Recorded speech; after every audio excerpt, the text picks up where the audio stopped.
안녕하세요. 대출에 대한 다양한 이야기를 전해드리는 대출의 기술의 안프로입니다.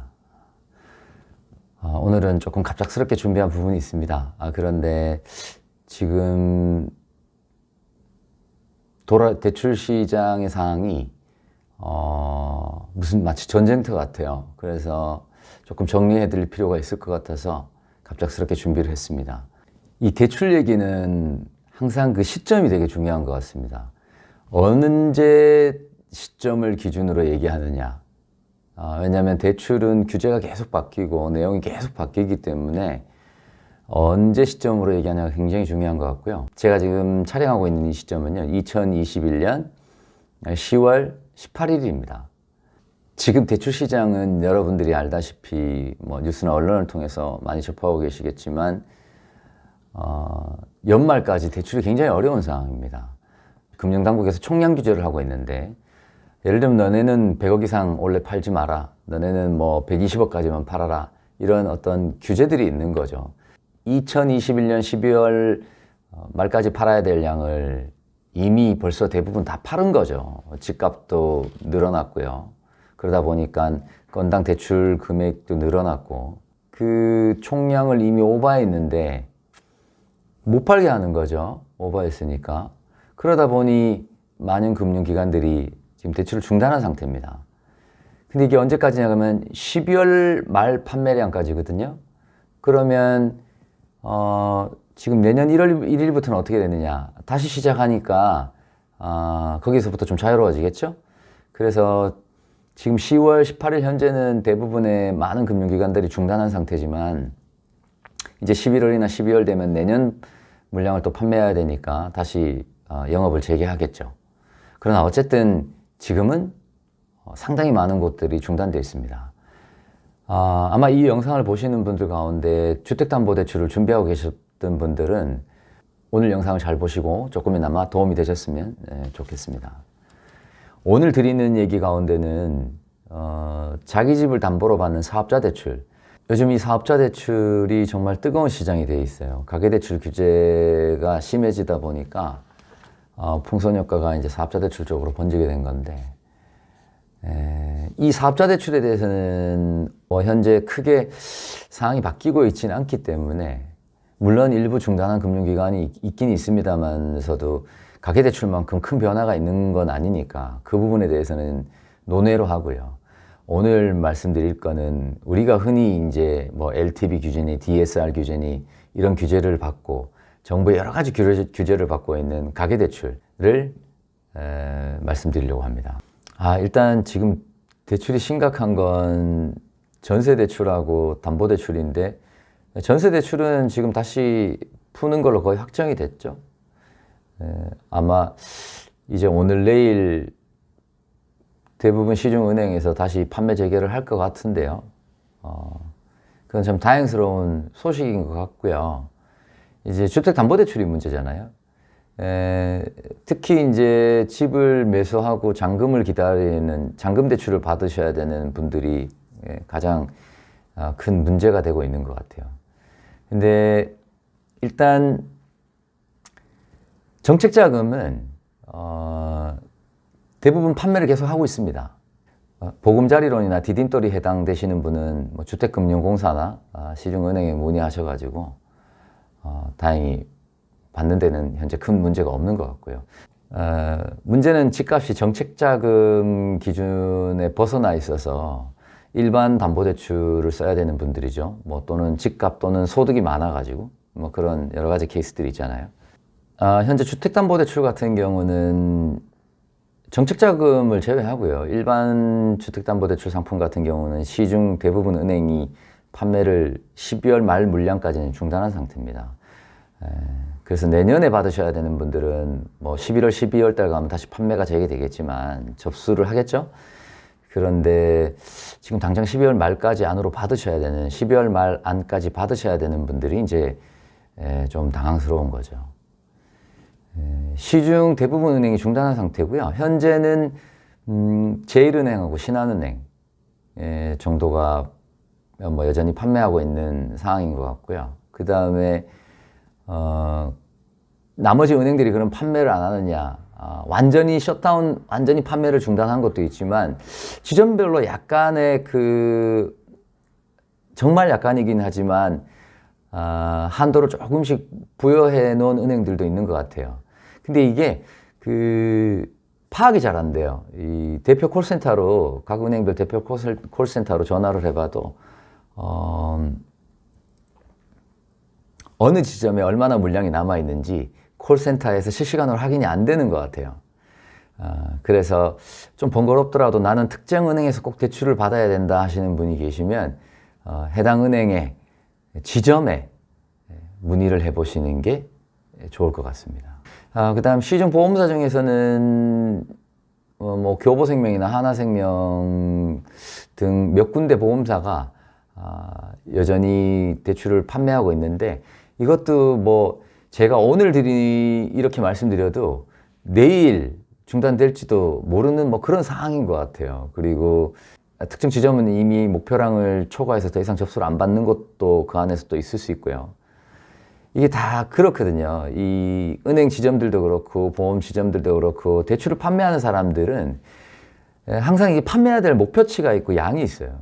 A라는 지점에서는 그 양이 남아 있어서 판매를 할 수 있는데 B라는 지점에서는 이미 양이 다 차면 판매를 할 수가 없는 거죠. 그리고 어떤 지점에는 11월 물량이 이미 다 차 있는 곳이 있을 수도 있고, 어떤 지점에는 11월 물량이 남아 있는 곳이 있을 수도 있고, 그래서 이걸 어디는 대출이 된다, 어디는 대출이 안 된다 이렇게 말씀드리긴 참 어렵지만, 몇 군데 보험사는 여전히 대출을 팔고 있으니까 보험사 쪽으로도 눈을 돌려보는 것도 방법인 것 같습니다. 그리고 일반인들에게는 다소 좀 어려운 얘기긴 하지만, 우리가 이제 주택담보대출 받을 때는 MCI라는 게 있습니다. 이 MCI라는 거가 뭐 MCG라는 것도 있는데, 간단하게 설명드리면 이런 거예요. 제가 조정 대상 지역에 수도권에 경기도 뭐 일산이라고 할까요? 고양시에 집을 하나 사요. 고양시에 집을 사는데 집값이 5억이에요.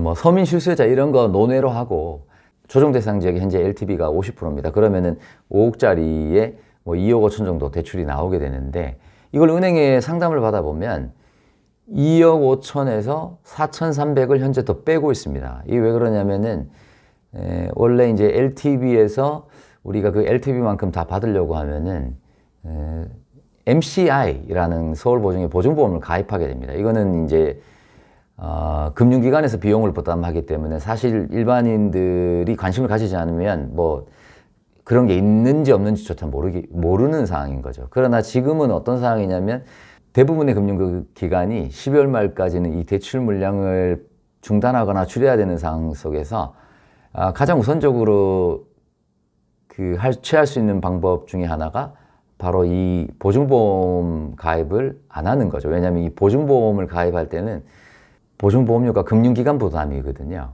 보증보험을 가입하지 않고 그만큼 대출 한도에서 금액을 줄이게 됩니다.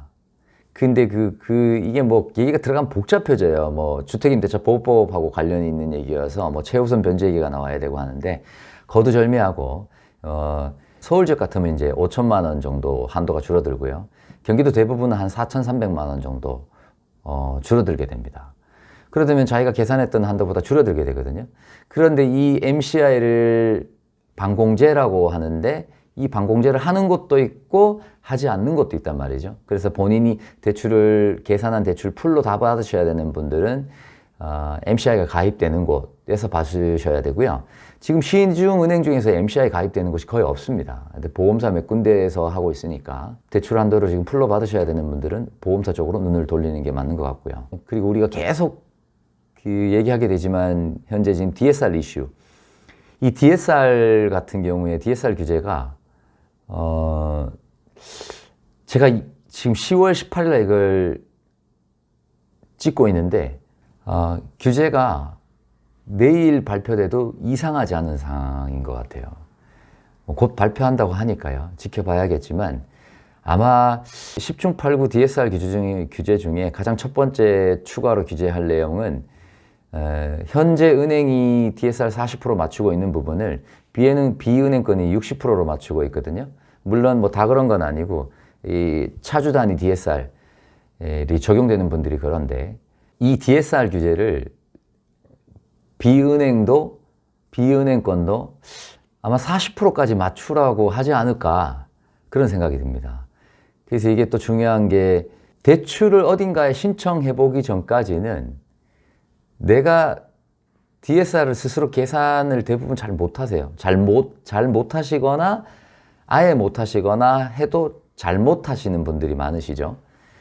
그래서 만약 특정 은행에 대출을 신청했는데 DSR 때문에 지금 안 맞다 그러면은 조금 서둘러서 비은행권에 뭐 보험권에서 DSR을 맞춘다던가 발빠르게 검토하셔야 될 것 같습니다. 요즘처럼 대출 상황이 뭐 전쟁터 같은데 주택담보대출 받으셔야 되는데 가만히 계시는 분은 없으실 것 같아요. 그래도 이제 그 정보가 부족하다 보면 발만 동동 구르고 또는 그 집을 계약해 놓고도 내가 계약해준 부동산 사장님이 조금 대출에 대해서 폭넓게 많이 알고 계신 분이라면 뭐 방법을 좀 쉽게 찾아주겠지만 또 그렇지 않은 경우라면은 본인이 모든 걸 또 알아보고 해결해야 되는 상황이시라면 많이 답답하실 텐데 어쨌든 오늘 제가 말씀드린 내용 잘 참고하셔가지고 도움이 되셨으면 좋겠고요.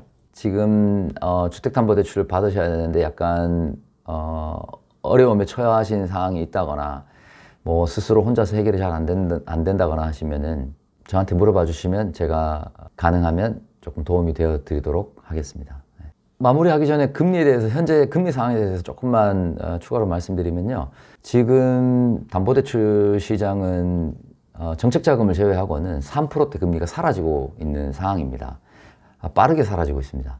변동형 상품은 아직 3%대가 조금 있긴 한데 다들 공감하시라 생각하지만 지금 변동형 상품을 쓴다는 건 너무 리스크가 큰 것 같습니다. 근데 지금 5년 고정이나 30년 만기 고정 상품은 거의 3%대가 사라져 가고 있는 상황이에요.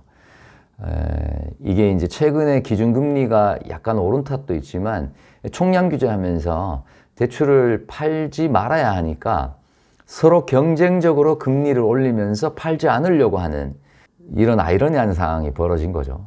이렇게 급격하게 금리가 가파르게 움직인 적은 아마 처음인 것 같아요.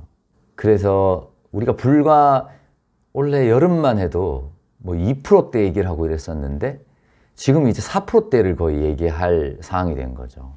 내년 1월 1일이 되면은 다시 물량을 또 팔기 시작해야 되니까, 대출을 팔기 시작해야 되니까 금리를 소폭 낮출지는 모르겠습니다만 현재는 담보대출 시장이 4%에서 안착하려고 하고 있다, 움직임이. 아무쪼록 지금 대출을 받는 사람 입장에서는 굉장히 불리한 상황이 전개되고 있는 게 사실이고요. 매우 혼란스러운 상황인 것 같습니다.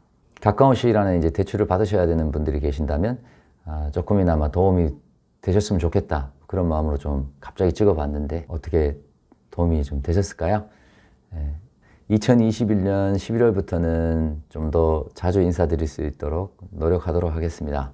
대출 쓰셔야 되는 분들이 정보가 부족해서 고금리로 흘러가지 않도록 안프로가 도움이 되도록 하겠습니다. 감사합니다. 건강하세요.